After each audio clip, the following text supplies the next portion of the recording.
अस्सलाम वालेकुम एवरीवन, कैसे सब? आई होप के सब खैरियत से होंगे। तो आज का जो हमारा टॉपिक है वो है आएगा या आ सकता है और किस तरह से पेपर को सॉल्व करना है। सबसे पहले आप लोगों को ये पता होना चाहिए कि उर्दू का पेपर पैटर्न क्या है। ठीक है, उर्दू के पेपर पैटर्न में आप लोगों को बता देती हूँ कि ऑल क्वेश्चन अटैम्प्ट करने होते हैं, कोई चॉइस नहीं होती। क्वेश्चन नंबर 1 जो होता है वो इक़्तिबास की तशरीह करनी होती है, जो कि दो में से दो दी जाती हैं, दो में से कोई एक आपको करनी होती है। ठीक है, सेकंड क्वेश्चन आता है कि किसी एक सबक का ख़ुलासा लिखें, तो 3 ख़ुलासे दिए जाते हैं, 3 में से कोई एक लिखना होता है। थर्ड क्वेश्चन आता है कि एक नसर निगार पर तबसरा करें, यानी कि 3 दिए जाते हैं, किसी एक को बयान करना होता है, यानी कि उसकी तफसील लिखनी होती है।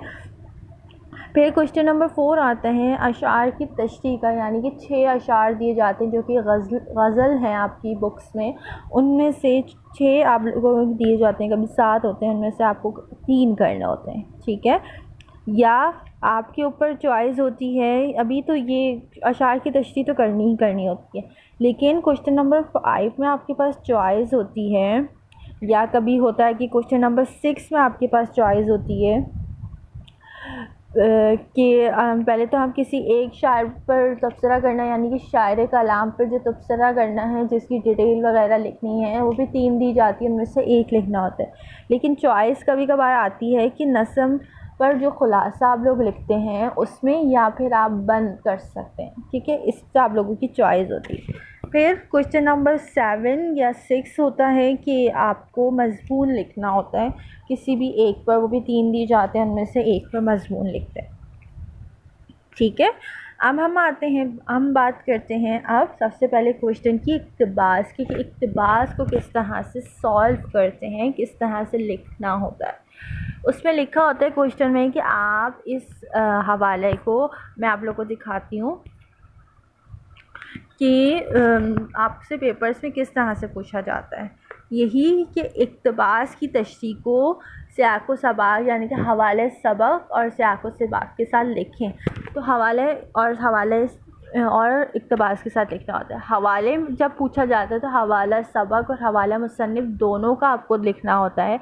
आपको स्क्रीन पर नज़र आ रहा होगा कि ये जो फर्स्ट चैप्टर मैंने आप लोगों को बताया। पहले तो मैं आपको बता दूं कि इक़्तिबास की जो इम्पॉर्टेंट चैप्टर्स हैं वो कौन कौन से हैं।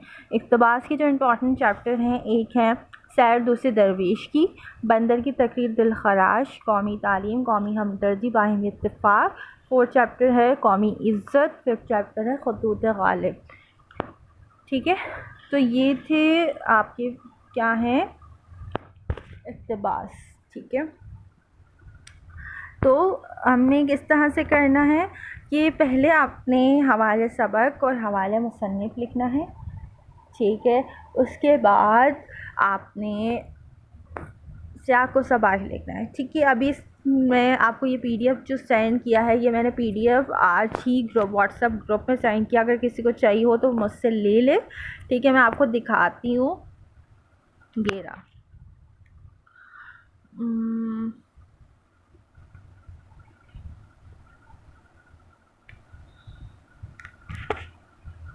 आप लोगों को ये सीधा रोटेट करके दिखा रही हूँ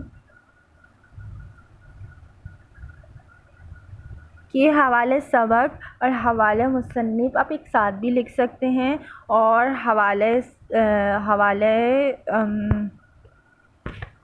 आप एक साथ भी लिख सकते हैं, और हवाले सबक और हवाले मुसन्निफ़ आप अलग अलग भी लिख सकते हैं। ठीक है, तो इसके नीचे मैंने सियाक़ व सबाक़ आप लोगों को सेंड किया है।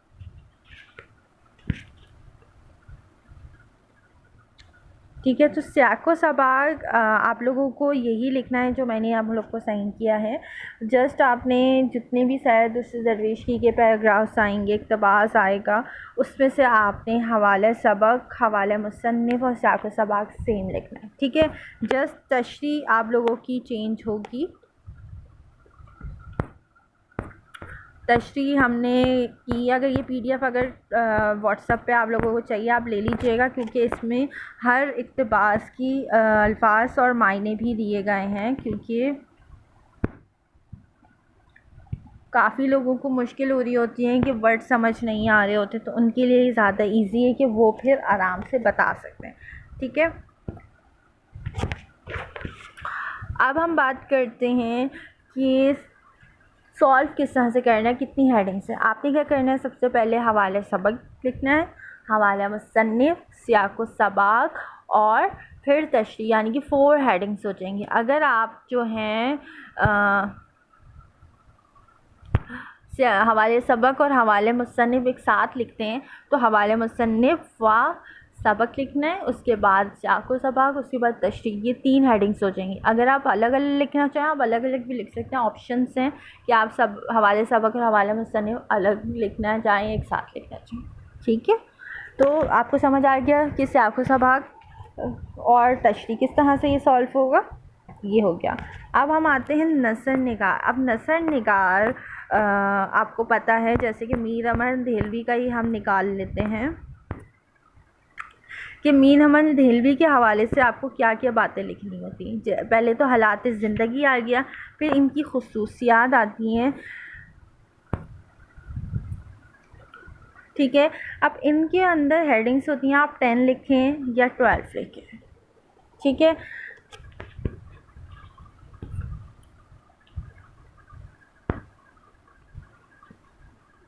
लेकिन कुछ ऐसे होते हैं जिनकी हेडिंग्स कम होती हैं, मतलब किसी की 8 होती हैं, किसी की 7 होती है, किसी की 9 होती हैं, तो वो आप लोगों के ऊपर है। अगर 9 है तो 9 की 9 लिखनी है, 8 है तो 8 की 8 लिखनी है, 7 है तो 7 की 7 लिखनी है। लेकिन अगर जैसे आगे मैं आपको दिखाती हूँ शायर कलाम के ऊपर जो है, मैं दिखा रही हूँ, 1 मिनट।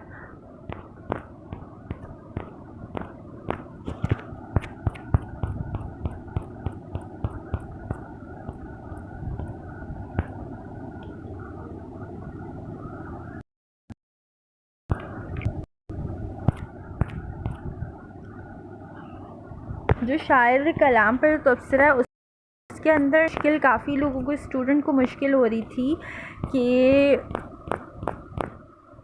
ये देखें, ये मेरे गैस पेपर भी हैं, अगर आपको नहीं मिले आप देख सकते हैं। ठीक है, मैंने ये PDF पे गैस पेपर भी अपलोड किए हुए हैं सॉल्व के साथ, ताकि अगर नहीं किसी को मिले तो वो यहाँ से देख ले। ठीक है, अब हम आते हैं, मैं आपको सबसे पहले तो वो दिखाऊं,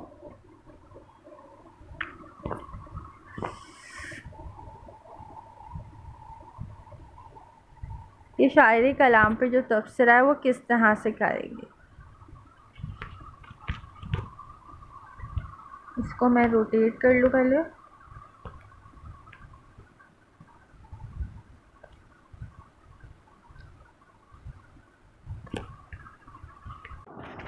जी, तो ये मैंने आपको मिर्ज़ा असदुल्ला ख़ान गालिब के हवाले से डिटेल निकाली। अब जैसे कि मेरे पास जो हैं टोटल 15 हेडिंग्स हैं। ठीक है, अब आप इनमें से कोई भी 12 याद कर सकते हैं, 12 हो गई, 10 हो गई, आप याद कर सकते हैं। ठीक है, अब देखिए, आपको यहाँ पे हर हेडिंग्स के बाद, पैराग्राफ कंप्लीट होने के बाद शेर नज़र आ रहे हैं, यानी कि अशार लिखे हुए हर एक हेडिंग्स के बाद। कुछ स्टूडेंट्स को मुश्किल हो रही थी, वैसे अगर अशार लिखें तो बहुत अच्छा होगा और नंबर आपको अच्छे मिल जाएंगे इससे।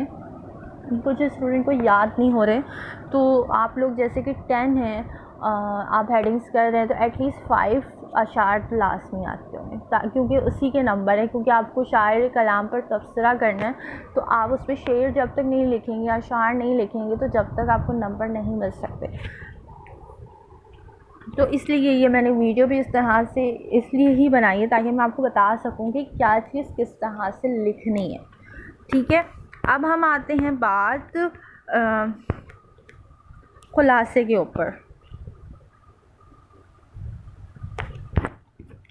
मैं आपको पहले बता दूं, खुलासा सैयद उर्शिद दरवेश की का ही खुलासा मैं आप लोगों को बता रही हूँ।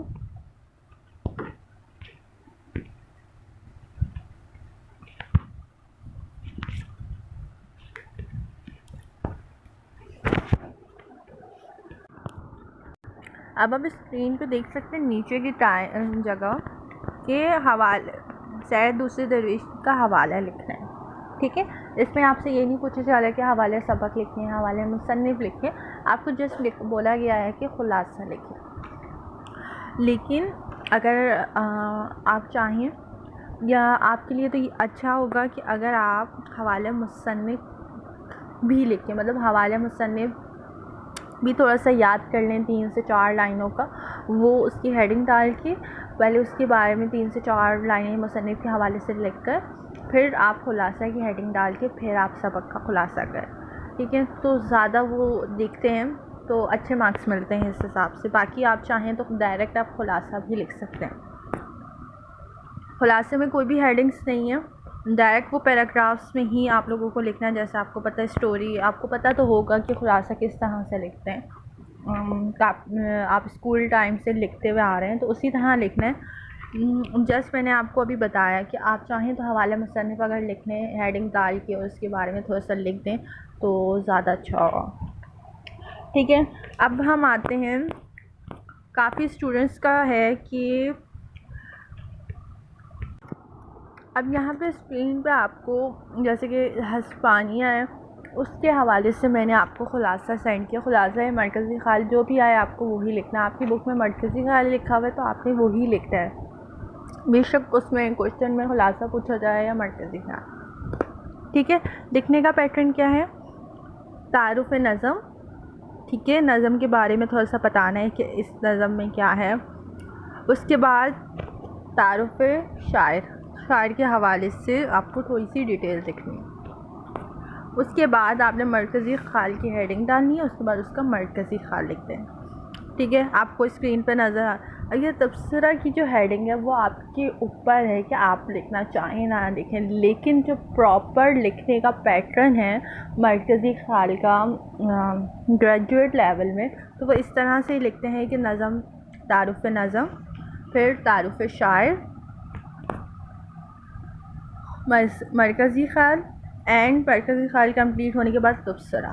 ठीक है, प्रॉपर जो लिखने का पैटर्न है वो इसी तरह का है। अगर आप लिखें तो इस तरह ही लिखेगा तो मार्क्स आपको अच्छे मिलेंगे।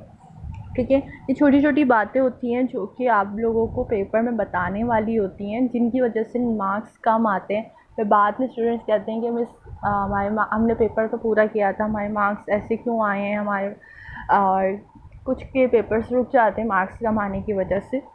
तो ये छोटी छोटी गलतियाँ होती हैं जिनकी वजह से मार्क्स कट होते हैं।